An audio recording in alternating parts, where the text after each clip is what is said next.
Hi folks, it's Terry from Terry's O-Gauge Trains. I'm back in the train room along with my good buddy Colonel the Wonder Chihuahua. Say hi, Colonel. And I want to do a follow-up on this MPC Pennsylvania tender that my wife got me for my anniversary. As you see, it has the rattle wheel. Now, the reason the shell is kind of askew is I've only got it just sitting on there because in a little bit I want to show you a modification I did with it. Now, this came along with that 8040 locomotive. And if you notice at the back, it has, looks like 3 lights in there, because it does. There's 3 grain of wheat balls that I installed in the factory holes in the back of the shell.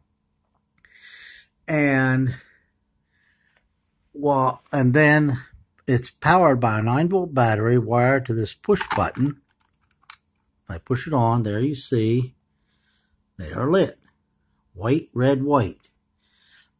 Push it again, it shuts it off. Now, I initially wanted this, I kicked around a couple ideas how I was going to do this. I thought about running a wire from the lights through the tender up to the back of the locomotive and drilling in the locomotive and attaching it to the E unit of the locomotive. I thought, well, if I attach it to the reverse pole of the locomotive, then E unit that would fix the lights so they would only be on when the locomotives were reversed. However, after talking to Ben over at Ben's Train, I dropped him an email, told him what I wanted to do. He informed me that no, that will not work. On is always on. Power would go to it if you, no matter what side of the E unit you put it on, or the E unit switch. Actually, this is a manual E unit. It's good. The lights are going to be on all the time. The only way to, as long as there's power going to the car, the only way not to do that would be with a circuit board. Well, that would cost more than what the whole car costs, probably 3 times as much. Getting a power truck that would take power from the rails up to the light would, to have them on all the time, would have been more than what my wife paid for the tender. So I wanted to try to use what I had on hand. So let me show you what I did, and I'll let you know how much it costs. So what I did, I'll take this off, is, if you look in here, I got the 3 grain of wheat bulbs, a 9-volt battery held in by Velcro, as you pull it off. The battery clip came from an old digital alarm clock that had stopped working and had 9-volt battery backup if the power goes out. And then this push button switch that's going from the lights back to the battery on the positive side. That gray spot is some JB weld where I had drilled the hole in a previous attempt, but the hole was not in the right place. I didn't like it, so I put it up here. Because having it there, the wires were interfering with the spinning of the sound wheel, so I couldn't have it there. That switch actually only cost me $1.50. I went down to the Dollar Tree and picked up a cheap flashlight with a push button in the bottom and robbed the switch out of it.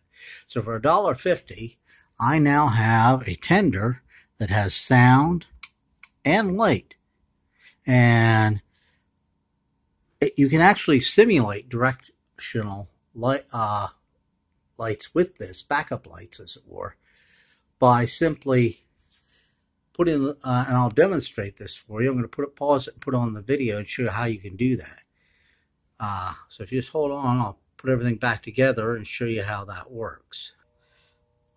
Okay, I'm back. As you can see, the tender, I've turned the lights off. The tender is back on the track. Now, I'm going to put the train in reverse.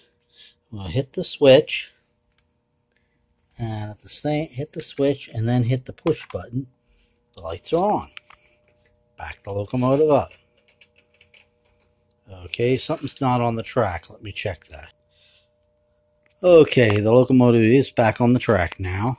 Put reverse. Now you see it goes backwards. Stop it.